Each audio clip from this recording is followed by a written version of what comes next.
Hey everybody, welcome back to how to build a B-1 bomber 10 minutes at a time. Alright, what I'm going to do here is kind of clean up this edge. And I want to show you guys this portal. This is what that portal looks like.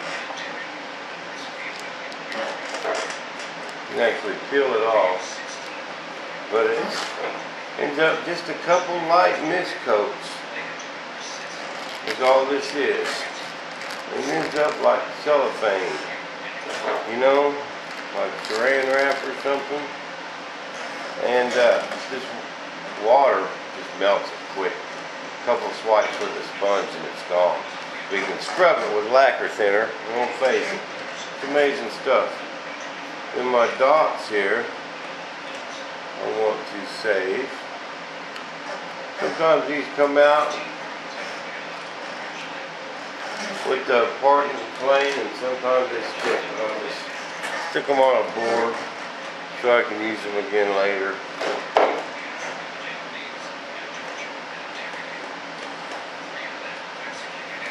Someone asked me if spraying mold release in here, the overspray will get on the bomber and stuff, but my garage faces south. When I open that door, then open my back door, I get a pretty good draw of air in here. I can spray primer, and I open them doors when I'm doing it, and nothing really builds up, you know. And plus, I'm not done wet sanding that, so it's all good. It's all good. Now I got to kind of clean up my edges. I worked on this side a little bit. I tell you, I kind of made a little mistake and didn't put no wax on this bottom part when I put my board up there and clamped it on, you know. That's the only thing I didn't wax. I don't know why I didn't wax that, but no biggie. There's just I had a little bit of seepage. Not bad. And comes over that. The top came off. No big deal. Then take this razor blade and just go straight down.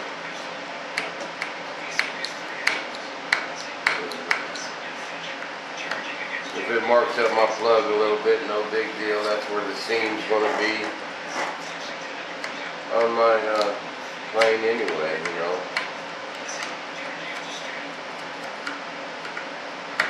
Sometimes there's a little lip at the start, and of course, see, I got just a little bit of seepage up there. Not much. Just a frickle, you know. We just try to take off a little bit at a time, and it'll straighten down flush.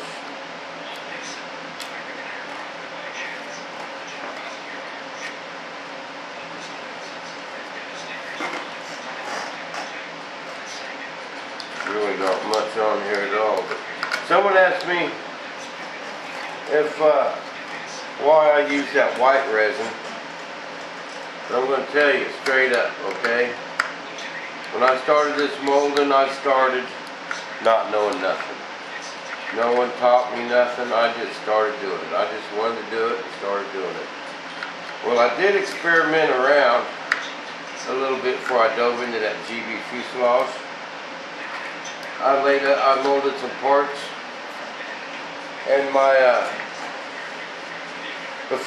first mold, I sprayed my mold release on there, and then I just brushed some resin on, and I started piling cloth on. Pinholes, millions on the inside, you know, that needed to be smooth. And then I learned there was a surface coat. And I'm telling you, when I used to get my resin from Midcon, their surface coat was real thick. It was like peanut butter. But it was white. It looked just like this. And Midcon was run by this old-timer guy. Man, he walked in there, he had that big old cigar in his mouth, you know, and asked you what you wanted. If he didn't have it on the shelf, he'd go make it right then and there. Well, he stood 10 minutes later, he'd come back with it. But anyway, his surface coat was real thick, like peanut butter. I mean, really. And then you had to mix the hardener in it and, you know, put it on with a brush, and it was just like brushing peanut butter, you know? And it was hard to use because you couldn't get these corners, you know? You take that brush and you brush hard, you still end up with dang air bubbles.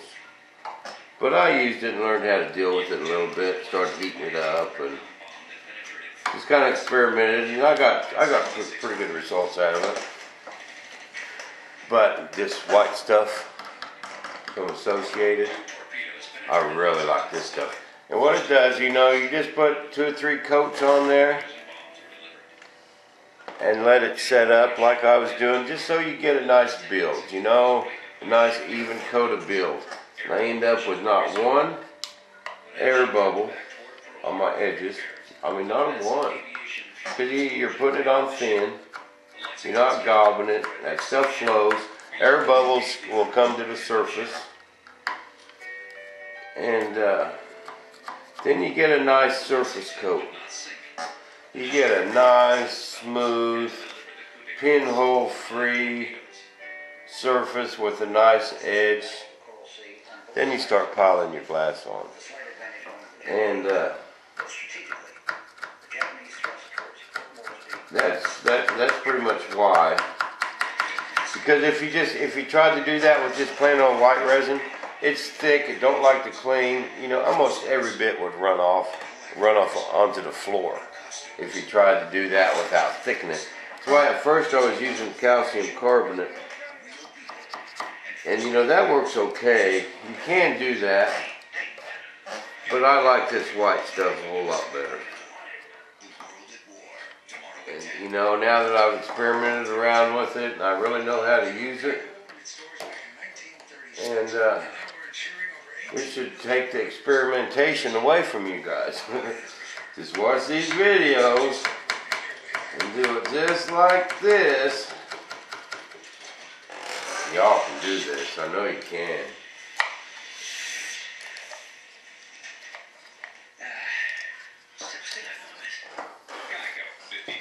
You know, and if there's some things you have questions on, just and you're watching these videos and you think that would be a tough part for you to learn,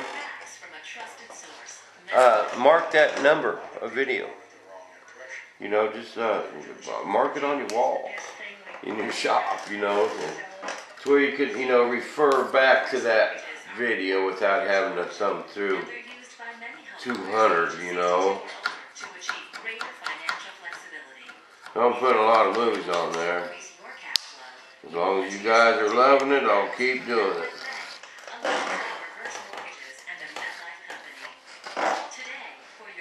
Now I just need to take my sponge.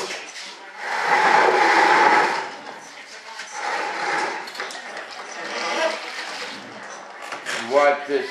See, it's gone. I mean, really, it is gone that fast. That stuff's just amazing. That's just part off. Well, no, I should. Let me grab a jug. I need to get another jug. I wish I'd have got someone out of that Associated. This is just part off, cover off film. Associated sells it. Lots of other places sell it. But a jug of that, I bought this jug when I started this project, and I've done a lot of spraying.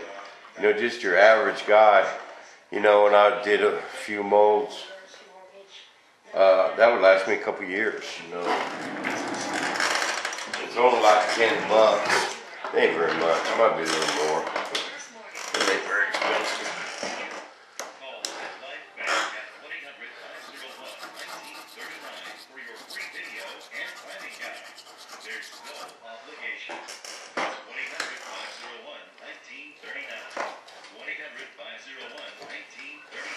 We'll do it one time. 17 seconds. So remember, this is so you guys can learn. Don't be afraid to ask no questions. I really will try and answer them all. You never know. That question might be on a game show someday.